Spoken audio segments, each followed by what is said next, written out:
ಕೊಡೋದಾದ್ರೆ ಆ ಸಂತೋಷ ಎಂದೇ ಕಳೆದು ಹೋಗಲ್ಲ ಮಗುವೆ, ನಿತ್ಯವೂ ನಿರಂತರವೂ ಹಾಗೆ ಇರಲಿಕ್ಕೆ ಸಾಧ್ಯ. ಯೇಸುವೆ ನಿನಗೆ ಸ್ತೋತ್ರಪ್ಪ. ನಿನ್ನ ಪ್ರೀತಿ ಬದಲಾಗದೆ ಇರುವಂತ ಪ್ರೀತಿಯಪ್ಪ.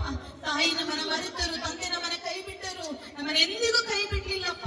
ನಿನ್ನ ಅಂಗೈಲಿ ನಮ್ಮನ್ನ ಚಿತ್ರಿಸಿಕೊಂಡಂತ ಪ್ರೀತಿ ನಿನ್ನದಾಗಿದೆ ಅಲ್ಲವಾ ಅಪ್ಪ. ನಿನಗೆ ನಾವು ಸ್ತೋತ್ರ ಮಾಡ್ತೇವೆ ಸ್ವಾಮಿ. ನೀನು ಒಳ್ಳೆ ದೇವರಪ್ಪ, ಒಳ್ಳೆದನ್ನೇ ಮಾಡಿದ್ದಕ್ಕಾಗಿ ಸ್ತೋತ್ರ.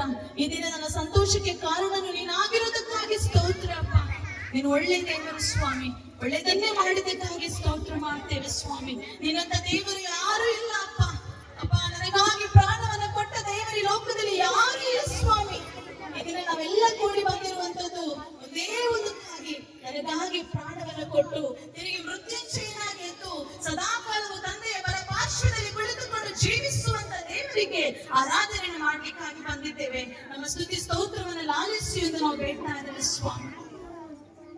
ನೀನು ಒಳ್ಳೆ ದೇವರಾಗಿರುವುದಕ್ಕಾಗಿ ಸ್ತೋತ್ರ, ನನ್ನೊಂದಿಗೆ ಇರುವುದಕ್ಕಾಗಿ ಸ್ತೋತ್ರ, ನನಗೆ ಜಯವನ್ನು ಕೊಡುವುದಕ್ಕಾಗಿ ಸ್ತೋತ್ರ, ನಮ್ಮನ್ನು ನಡೆಸುವುದಕ್ಕಾಗಿ ಸ್ತೋತ್ರ ಅಪ್ಪ. ದೇವರೇ ನಮ್ಮ ಸಂಗಡ ವಾಕ್ಯದ ಮೂಲಕ ಮಾತನಾಡು ಸ್ವಾಮಿ. ಯಾರಾದ್ರೂ ದೇವರೇ ಈ ಒಂದು ದಿನ ನಾನು ಒಬ್ಬಂಟಿಗಳಪ್ಪ, ನನ್ನ ಜೀವಿತ ಇಷ್ಟೇ ಎಂಬುದಾಗಿ ಕರ್ತನೆ ಬಂದಿರೋದಾದ್ರೆ ನಿನ್ನ ಮಕ್ಕಳ ಪರಿಸ್ಥಿತಿಯನ್ನು ಬದಲಾಯಿಸು. ಅವರ ಕಣ್ಣೀರನ್ನ ದೇವರೇ ಸಂತೋಷವಾಗಿ ಮಾರ್ಪಡಿಸಲಿಕ್ಕೆ ನೀನು ಶಕ್ತನಾಗಿದ್ದೀಯಪ್ಪ.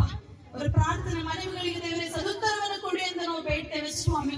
ಅಪ್ಪ ನಿನ್ನ ಮಕ್ಕಳಾದ ನಾವು ಪಡೆದುಕೊಂಡ ಸಂತೋಷ ಇಲ್ಲಿ ಕೂಡಿ ಬಂದಿರುವಂತ ಎಲ್ಲರಿಗೂ ಸಿಗಲಿ ಅಪ್ಪ.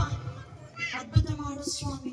ಎಲ್ಲ ಮಹಿಮೆ ನಿಮಗೆ ನಜರೇತಿನ ಯೇಸು ನಾಮದಲ್ಲಿ ಸ್ತುತಿ ಸ್ತೋತ್ರವನ್ನು ಸಮರ್ಪಿಸುತ್ತೇವೆ ತಂದೆಯೇ. Amen, amen.